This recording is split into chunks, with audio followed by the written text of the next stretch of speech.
Next we will talk about single shot fast spin echo sequence. तो ये basically है क्या, ये फास्ट स्पिन इको सीक्वेंस है जिसमें कि सारे के सारे इकोज जो रिक्वायर्ड होते हैं टू फॉर्म एन इमेज वो एक्वायर किए कर लिए जाते हैं एक सिंगल टी आर में, सिंगल टाइम ऑफ रिपीट में। इसीलिए इसको कहते हैं सिंगल शॉट सीक्वेंस। और इस सीक्वेंस में ना ही केवल सारे के सारे के स्पेस लाइन एक्वायर होते हैं in a single excitation, but also just over a half of the k space is filled, reducing that will ultimately reduce the scan time further by half. Other half K space का mathematically calculate होके with half Fourier transformation fill हो जाता है।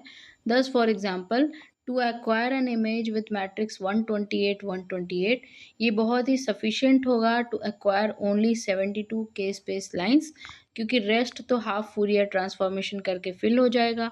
This number can be further reduce, इसको further reduce कर सकते हैं by use of parallel imaging, जिसके कारण ब्लरिंग भी काफ़ी हद तक रिड्यूस हो जाता है।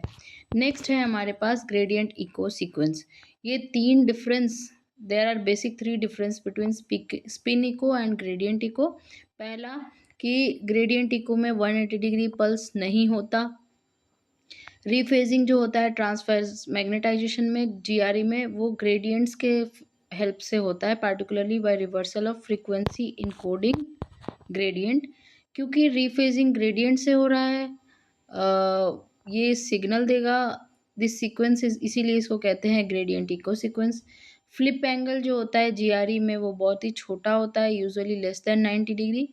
Since flip angle is smaller, तो इसीलिए अर्ली रिकवरी होता है लॉन्गिट्यूडनल मैग्नेटाइजेशन का, इस तरीके से कि T R time of repeat जो है वो रिड्यूस हो सकता है फर्दर, इसीलिए स्कैन टाइम भी इसका घट जाता है। ट्रांसवर्स रिलैक्सेशन कैसे होगा? By combination of two mechanism. पहला, irreversible dephasing of TM resulting from nuclear, molecular and macromolecular magnetic interactions with proton. Second thing is dephasing, which will be caused by magnetic field inhomogeneity.